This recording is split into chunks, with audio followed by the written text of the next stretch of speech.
До крајот на годината градскиот воз во Скопје ќе стане реалност. Проектот е од исклучително значење за главниот град и приградските општини, а првата фаза веќе е започната, вели премиерот Христијан Мицкоски. Очекувањата на владата се дека со овој железнички превоз значително ќе се растовари сообраќајот во Скопје и драстично ќе се намали користењето на патничките моторни возила, бидејќи возот ќе биде брз, удобен и достапен за граѓаните од околните и приградските општини. Градски воз е исклучително важен проект за приградските населби и општини до центарот на главниот град. Во 3 фази ќе биде.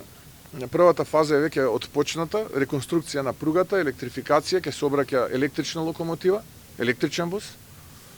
360 милиони денари е вредноста на проектот. Премиерот Мицкоски вели дека освен што ќе се намали метежот во сообраќајот, со овој проект ќе се намали емисијата на штетни честички во воздухот. Градскиот воз ќе ги поврзе Ѓорче Петров, Карпош, центар, аеродром, Кисела вода, па и дел од приградските општини.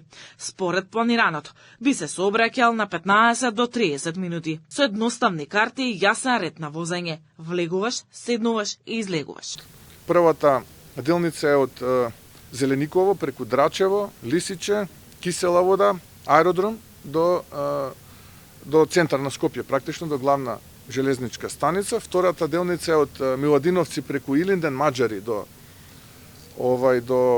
главната централна железничка станица, а третата делница е од таа централна железничка станица преку Скопје север, Ѓорче до Волково.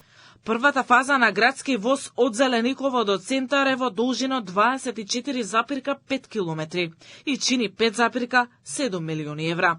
Втората делница од Драчево до Илинден, која е во должина од 7,7 километри, чини 3 милиони евра.